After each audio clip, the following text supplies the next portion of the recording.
mondiale et la Banque africaine de développement soient disponibles. Et à partir de ces métadatas, on va écrire un research paper qu'on va partager d'ailleurs. On va essayer de trouver un journal au Niger qui peut publier ça. Je ne suis pas un spécialiste d'histoire du Niger, mais j'ai quand même fouillé. On a rarement vu des gouvernements, mais même en Afrique, qui ont pris des mesures pour soulager la peine des populations. Les mesures, c'était souvent les mesures que préconisaient, disent-ils, préconisées par le bailleur de fonds. Je dis bien disent-ils. Parce que dans le cas du Cameroun, c'est Paul Biya qui volontairement choisit d'appauvrir nos parents en pays Bamileke et dans le Mungo. Vous savez, quand vous écoutez certaines parties du discours de certaines personnes, ne tombez pas dans, comment dire, le fanatisme. C'est-à-dire, oui, il a dit, surtout le mouvement panafricaniste. Moi, je vois, ce qui m'énerve beaucoup avec ça, c'est pas que ça m'énerve, c'est que les gens mettent beaucoup de force, mettent beaucoup de, c'est important de mettre de la force quand on croit à une cause, etc.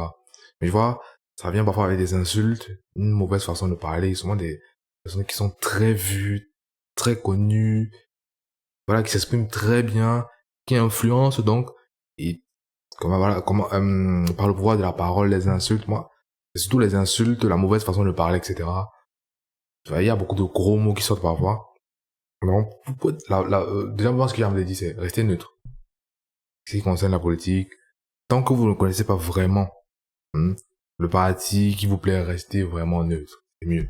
Ne tombez pas juste parce que vous avez peut-être vu une vidéo où on vante un parti, ils ont fait ça de bien dans telle mairie ou je sais pas dans quelle région, et vous vous dites, ah, c'est le meilleur parti, je vais commencer à voter pour eux. Parce que Internet a aussi ça de mauvais, c'est quoi? C'est que quand vous cherchez une information, Internet vous donne l'information. C'est-à-dire, quand vous trouvez quelque chose bien et que vous regardez, par exemple, la vidéo sur un parti qui va faire 10 minutes, ensuite, Internet va vous donner une autre vidéo dans le même sens. C'est-à-dire, vous allez même peut-être changer de média, vous avez du YouTube sur Facebook, mais c'est parfois les médias qui sont, j'ai pas envie de dire connectés, mais qui se partagent des données. Et donc, quand vous allez arriver, vous allez peut-être voir les mêmes types d'infos, et ça va créer un ancrage dans votre cerveau. Et après avoir vu 2, 3, 4, 5, après plusieurs jours, c'est sûr et certain qu'au bout de 10 jours, si vous n'avez pas les outils pour vous défendre de ces biais-là, cognitifs-là, qui vont vraiment nuire à votre façon de penser, vous allez tomber fanatique. Vous allez vous dire non, c'est la bonne cause, etc. Non. Vraiment, parfois être neutre, c'est la bonne chose. Je ne dis pas qu'il faut être neutre tout le temps. Non. Et puis, il faut savoir choisir son couloir. Et parfois, être neutre, ça ne veut pas dire que vous n'avez pas choisi votre camp. Mais c'est juste que être neutre, ça veut dire, voilà. Vous pouvez être neutre en apparence, mais être pour quelqu'un dans les vrais faits, dans la vraie cause. Donc, je dis, soyez neutre, surtout en apparence. Surtout en apparence. Ou après, vous pouvez décider en apparence, pourquoi? Parce que ça vous préserve. Même vous, ça vous préserve de certaines choses, quoi.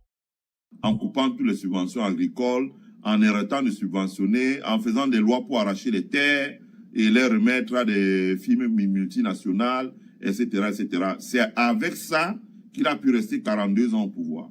Mais dans le cas du Niger, ce qui est important, c'est qu'on a vu arriver le général Abdourahmane Tiani.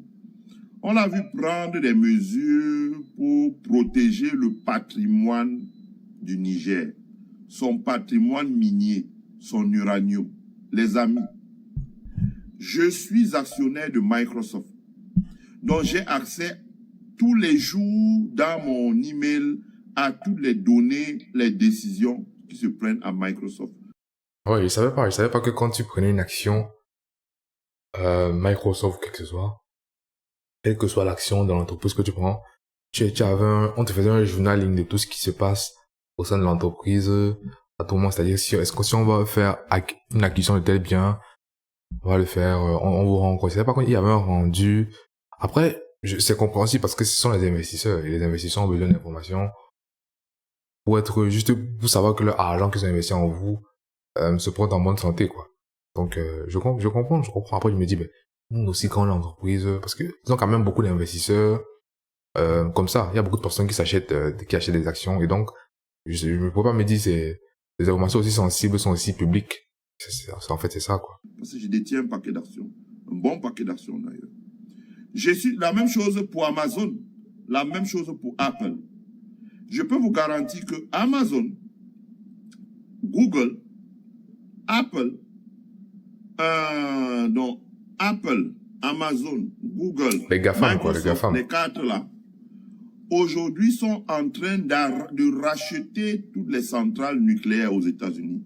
Pas plus tard que hier, ceux qui sont abonnés sur Bloomberg peuvent voir que Bill Gates a procédé à un rachat massif des centrales nucléaires qu'on avait fermées.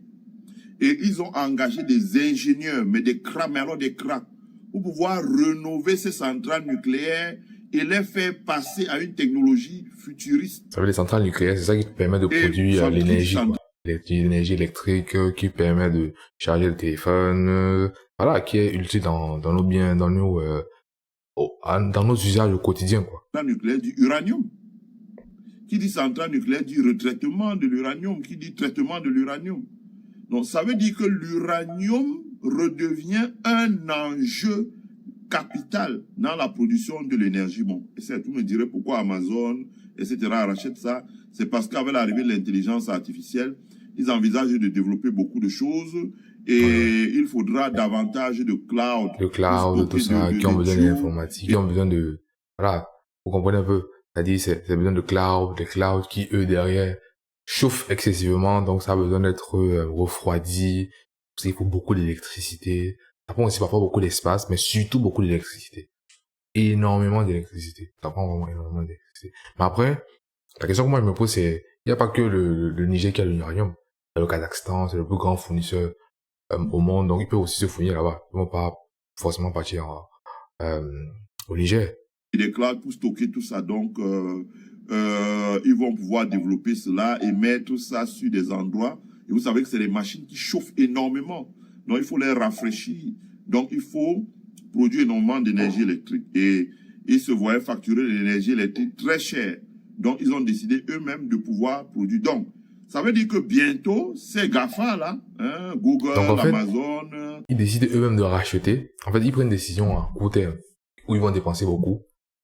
Pour que peut-être dans, je sais pas, 5, 10, 20, peut-être, hein, ça va les rapporter beaucoup plus. Donc, ils préfèrent assumer un gros financier pour construire les centrales, recruter, tout ça, pour ensuite faire, comment dire, que ça rapporte, quoi. Pour ne plus être dépendant, pour ne plus payer l'électricité plus cher.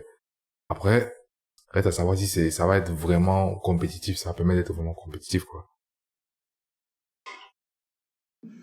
Facebook, Apple, Microsoft, les GAFAM, même comme on dit maintenant, vont se précipiter au Niger, comme ils se sont précipités au Kazakhstan, au Canada, pour passer des contrats d'achat d'uranium. Ça va venir. Ça va se faire. Et je dirais même que s'ils le font aujourd'hui, c'est parce qu'ils savent que demain, ils peuvent pouvoir passer des contrats pour acheter au cours du marché l'uranium du Niger. Donc, le Niger a repris la main sur ses richesses, son uranium. L'or, ils ont suspendu tous les permis de production d'or. Je lisais le nouveau code minier malien, je n'ai pas encore lu celui du Niger. Et si le nouveau code minier du Niger ressemble à celui du Mali, ça veut dire que les gars, ils reprennent la souveraineté. Ça veut dire que fini les affaires où vous voyez une mine d'or en exploitation dans votre village, on vous dit que l'État a 5%, le partenaire qui se situe quelque part à Singapour à 95%, vous faites des recherches, vous n'arrivez pas à identifier que le partenaire qui a 95%. L'or sort, les populations... C'est quand même très énervant. Imaginez, vous êtes autochtone quelque part, et donc vous êtes habitant de là-bas, vous venez de là-bas et tout, et vous avez, comment expliquer, vous avez une mine d'or, peut-être que c'est votre terre à la base, et l'État vous a arraché, parce que c'est possible, hein. Même ça se voit au Cameroun. Je me rappelle, il y avait la construction d'un immeuble au Cameroun ça a fait beaucoup de buzz. On avait arraché les terres des gens pour construire l'immeuble, qui au final, je sais même pas si aujourd'hui l'immeuble s'est fait, etc. Mais c'est la puissance des États, c'est-à-dire ils peuvent vous arracher certaines choses, alors même qu'ils sont à votre service à la base. Donc pour revenir à l'exemple de l'or, imaginez que vous avez un terrain, on vous le prend, il y a de l'or dessus, quelqu'un vient, on l'exploite, en plus, vous cherchez à trouver la personne qui l'exploite, c'est compliqué, vous n'arrivez pas à trouver, c'est des sociétés offshore, derrière des sociétés offshore, derrière des sociétés offshore, donc en fait ça sent l'illégal déjà. Sont pauvres.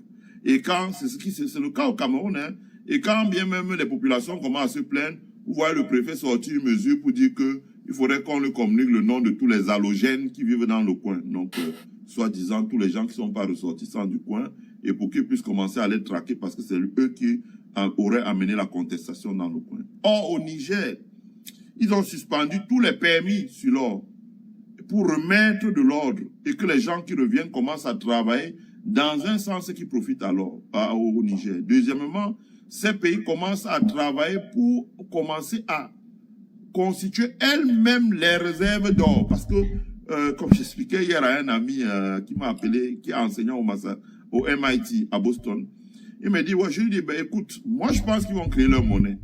Parce que il y a eu des réformes au sein de la BAC, de la BCAO. Les dépôts en réserve, donc en réserve s'appelle les dépôts. Vous savez, moi ça me rappelle, c'est pas que ça me rappelle, mais l'or c'est extrêmement essentiel. Pourquoi on parle de beaucoup d'or? Je vais vous expliquer un peu comment ça se passe avant. Vous savez, avant, l'or c'était vraiment la matière première, pas la matière première, mais le produit rare d'excellence. Vous savez, l'économie c'est basé vraiment sur la rareté. C'est vraiment le principe majeur en économie, c'est fait que ce soit rare, la rareté. Et l'or c'était ça à l'époque. Et donc, l'or, vu que c'était considéré quelque chose de rare et tout, on le stockait. Et en contrepartie de l'or qui était stocké, vu qu'il fallait faire les échanges et qu'on pouvait plus toujours donner 1 gramme d'or, etc. comme ça, on a créé la monnaie. Et donc la monnaie venait substituer la quantité d'or qui était dans les caisses, quoi. Sauf que aujourd'hui, je ne sais pas comment on est arrivé à ça aujourd'hui, mais la quantité de monnaie qui est en circulation, si on peut le dire ainsi, et qui ne fait qu'augmenter parce qu'on en imprime beaucoup. C'est vrai qu'on en détruit aussi. Mais c'est pas proportionnel à ce qui est ajouté, quoi. Pendant le Covid, on a imprimé beaucoup, énormément, et beaucoup de pays. Et donc, ce que je voulais dire, c'est, voilà, c'est qu'aujourd'hui, par exemple, l'or ce n'est plus comme avant, quoi. Ce n'est vraiment plus comme avant.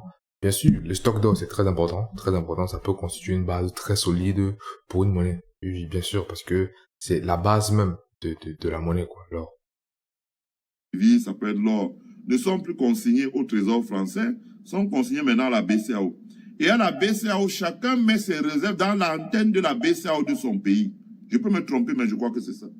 Donc, quand il met ses réserves dans l'antenne BCAO de son pays, il constitue, je ne crois pas que les 13 tonnes d'or de réserve que le Burkina annonce, et on a fait un peu les calculs, 13 tonnes d'or du Burkina au cours de l'once sur le marché, ça fait 1500 milliards de francs CFA. Non, ça fait 1 milliard et demi de dollars. Donc, si vous multipliez les 1 milliard et demi de dollars par 610, mettons même à 600, ça fait 900 milliards de francs CFA de réserve. Voilà. Donc, le Niger, on n'a pas trop eu d'une communication là-dessus.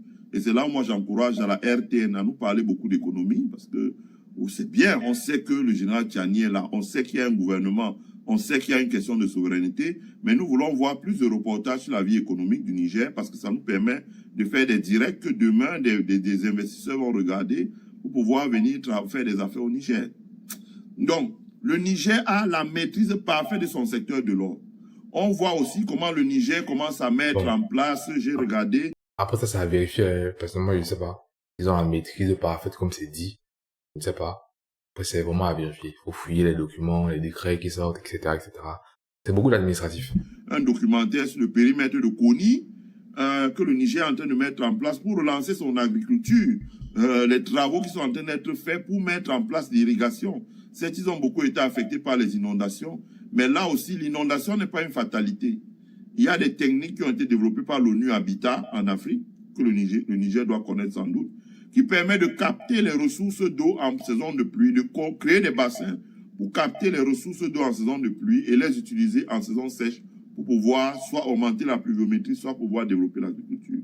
Donc là aussi, le Niger a travaillé. Mais ce qui est important, c'est que avant 1 an, il y a eu beaucoup de changements dans la maîtrise, comme je dis, de son secteur minier, l'uranium, l'or et d'autres minéraux.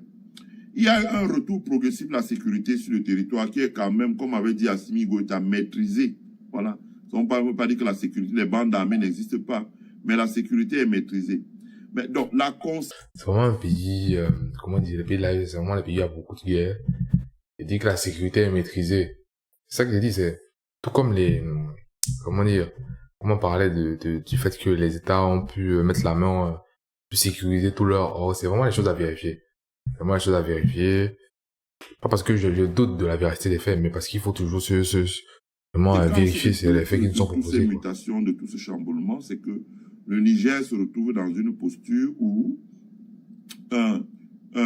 il commence à reconstruire son économie. Et c'est là où j'apprécie à son juste titre les décisions du général Abdourahmane Tiani et de son gouvernement. Autrement dit, ils ont choisi d'abord de soulager la population. Soulager la population. Le ciment dans un pays où là, il y a une pénurie de logements, le ciment est un facteur de production. Le ciment est un facteur de production. Alors, pour tous ceux qui ne comprennent pas ce que c'est que facteur de production, c'est un outil, un input, tout ce que vous voulez, vous pouvez l'appeler ça n'importe comment, une chose, etc. C'est quelque chose qui vient permettre à produire. Vous avez, comme l'a dit, le ciment, c'est un facteur de production. Donc, le ciment vient permettre à ce que, comment dire, on puisse construire, vu qu'il y a une pénurie de logements, etc. Donc, vraiment, ça aide à la production, ou ça favorise la production. Ça, facteur de production. Vous calculez l'inflation. L'inflation, c'est un panier de biens. C'est pas tous les biens, c'est un panier de biens. Je pense qu'au Niger, on doit prendre en compte le prix du ciment dans le calcul du coût de l'inflation. Donc, la décision gouvernementale a été prise de baisser de 50% le prix de la tonne de ciment gris, qui passe de 100 000 à 49, 50 000, ou à 55 000 dans les régions les plus reculées. Donc, à partir du moment où... Ça fait une grosse différence, hein. Ça fait une grosse différence, surtout si vous êtes quelqu'un qui, comment dire, vous prenez en masse. Vous prenez des tonnes, c'est vraiment une très très grosse. Si vous prenez une tonne, la différence, ça se voit, et ça des millions d'économies, quoi.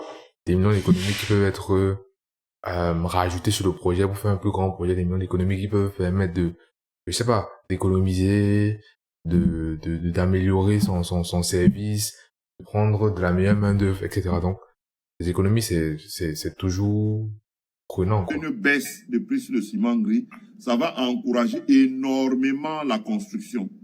Parce que je crois pas que c'est le sable qui manque au Niger. C'est une zone désertique. Ça va relancer énormément la construction. La construction, qui dit construction dit logement, qui dit construction dit utilisation de la main-d'œuvre. Je rappelle. Et ça aussi, un autre effet, c'est que, vu que le prix de la matière première est basse, au final, le coût même comment on dit, du logement, après, c'est une question aussi de marché, de demande et d'offre, mais le coût du logement, normalement, doit être moins élevé. Parce que les intrants, donc tout ce qui permet de construire, c'est moins élevé. Mais je crois que même la main-d'œuvre au Niger, c'est pas un pays, voilà, de ouf, quoi. Donc, tu vas pas payer quelqu'un, je sais pas, 10 000 de l'heure, un truc comme ça, non?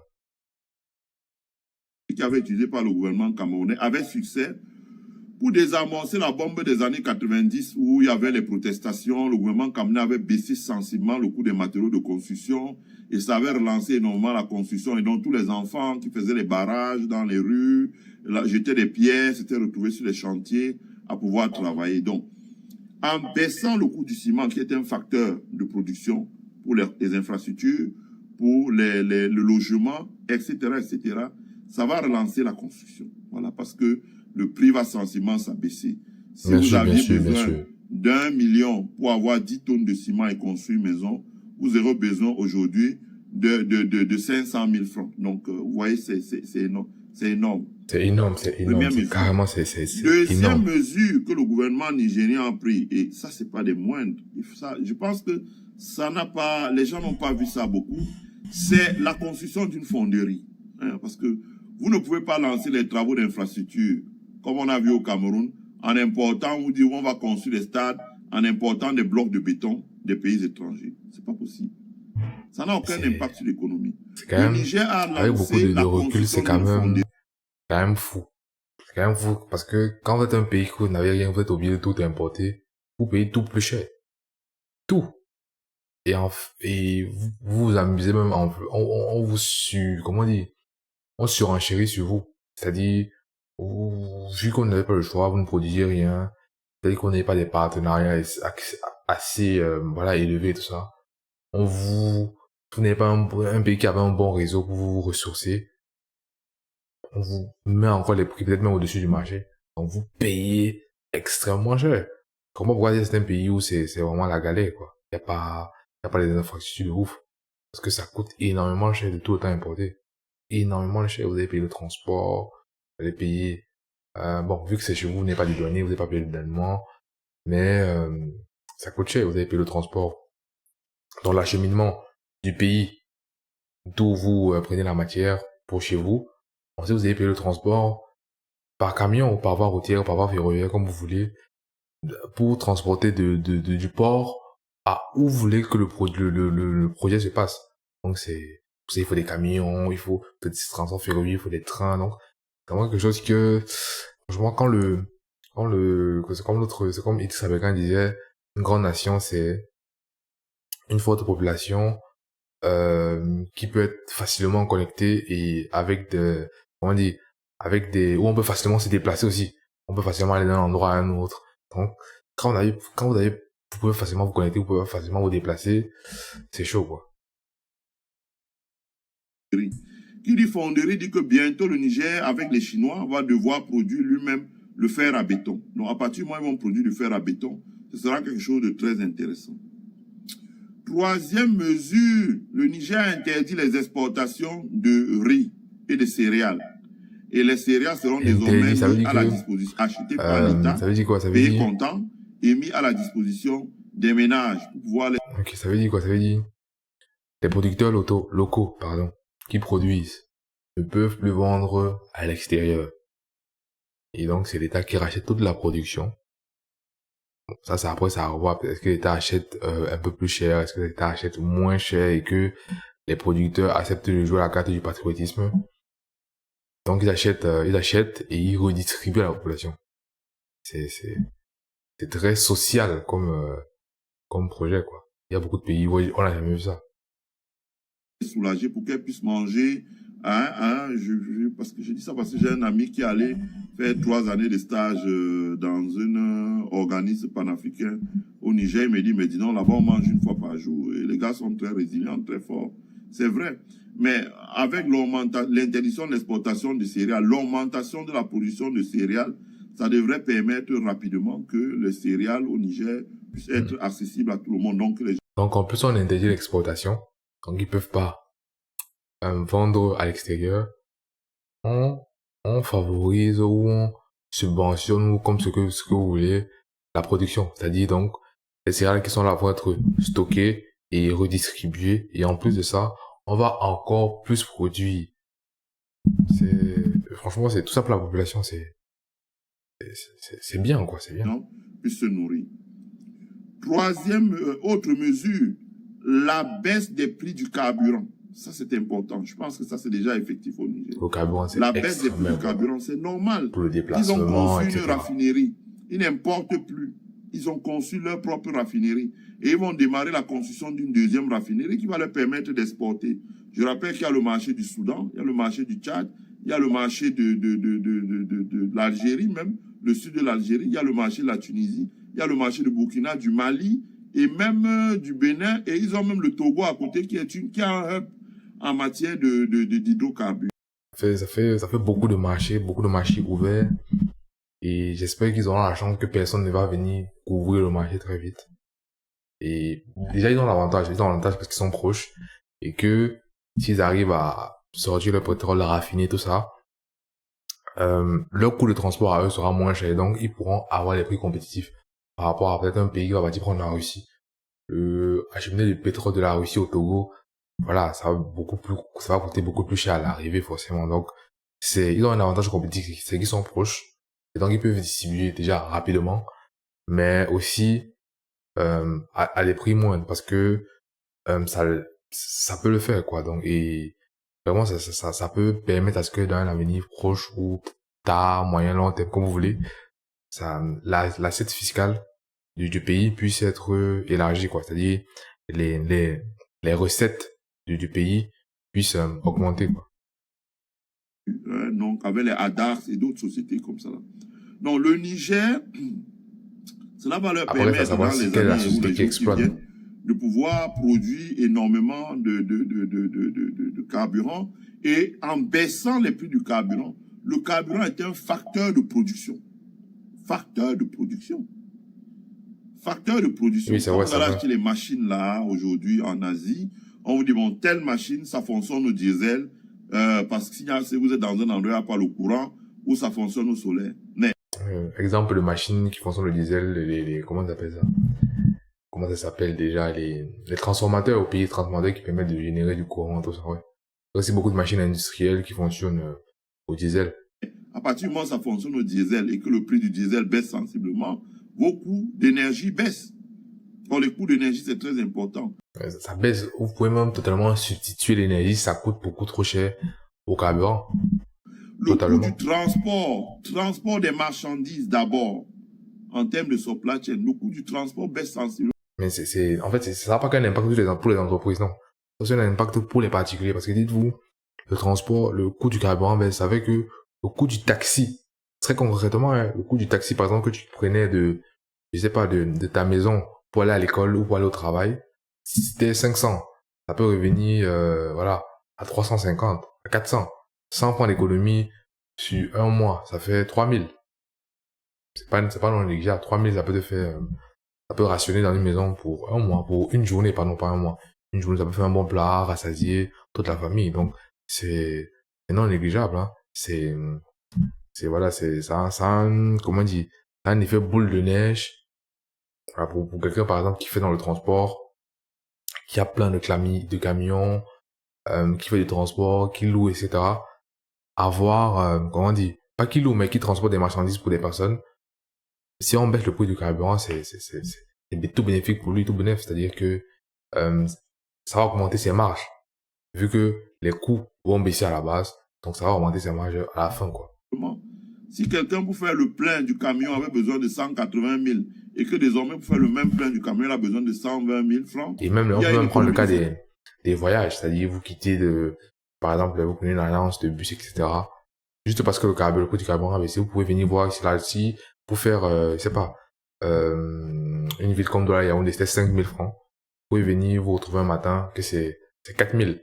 C'est 3 500, juste parce que le prix du carburant a baissé. Donc ça a un effet boule de neige, comme je disais. 60 000 qui est substantiel, qui est considérable. Si c'est 60 000 francs par 2 fois par semaine, ça fait 120 000 d'économies. Si vous multipliez ça par un mois, ça fait presque 500 000 francs. C'est beaucoup. C'est Ce énorme. sont des économies qui doivent se répercuter forcément sur les prix. Même si les prix ne baissent pas de 50%, mais ça freine l'augmentation des prix. Je rappelle qu'on dit en économie que l'inflation baisse, l'inflation ne baisse pas. Il y a toujours de l'inflation. Mais c'est le taux d'accroissement de l'inflation, le taux de croissance de l'inflation qui ralentit. On devrait dire ça comme ça, quand on fait vraiment les calculs. Donc, ça aussi c'est important. La baisse du prix des hydrocarbures, c'est important. Et il y a maintenant la gratuité des soins pour certaines maladies rares, des cancers, etc. Ah ouais. Vous avez vu qu'ils ont Gratuité. inauguré une unité qui va pouvoir traiter entièrement les gens à Niamey au Niger et éliminer les évacuations sanitaires vers l'étranger qui coûtaient à l'État. Donc, ça, ce sont des mesures qui sont faites pour soulager la population, qui dans la réalité sont une redistribution de la richesse nationale créée. Ce qui me plaît dans les pays de l'AES, c'est qu'ils ont démontré une capacité de résilience, démontré que Un repas par jour, il y a de quoi être comme résilient. brandissait en français, si tu fais pas ceci là, tu es suspendu du Fonds monétaire international, la Banque mondiale, tu ne pourras pas avoir guichet de financement. Les mots guichet de financement. Ces pays ont démontré que on peut mieux organiser son budget, on peut mieux organiser la gestion des finances publiques, on peut mieux structurer la production et l'exploitation des richesses qu'elles ont, l'uranium, l'or, le pétrole, le gaz, etc., le phosphate, et utiliser ça comme qui sont des avantages comparatifs pour pouvoir développer son économie locale. Et c'est ça qui est important. Donc, on suit ça. C'est ça qui c'est très important. On suit ça, on en reparlera, hein, on en reparlera. Mais ce qu'on peut dire, c'est une grande félicitation.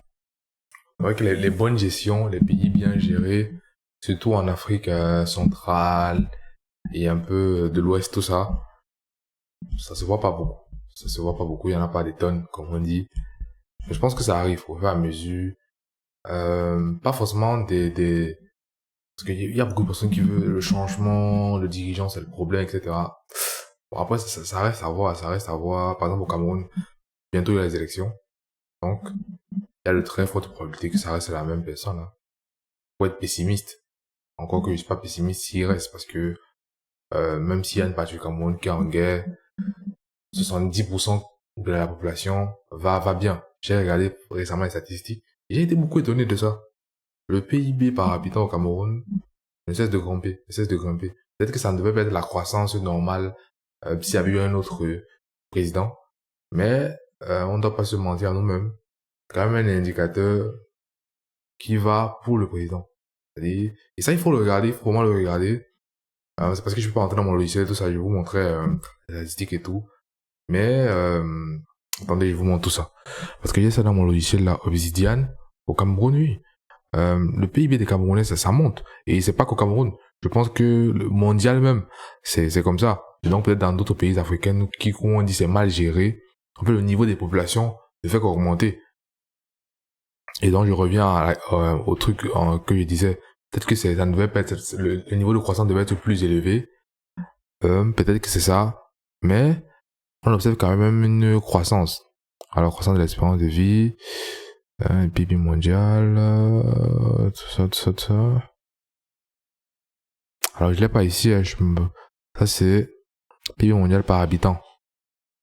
Ça c'est par habitant, mais j'ai pas pour le Cameroun, là. J'ai pas pour le Cameroun, là. Parce que si j'avais pour le Cameroun, je montrais. C'est l'espérance de vie. Si j'avais pour le Cameroun, je montrais, mais si vous pouvez faire vos recherches, vous pouvez faire vos recherches sur un site de statistiques. Je me rappelle plus sur lequel j'avais pris celui-ci. Parce que c'était sur le même site. Mais j'avais supprimé après, je me rappelle plus pourquoi.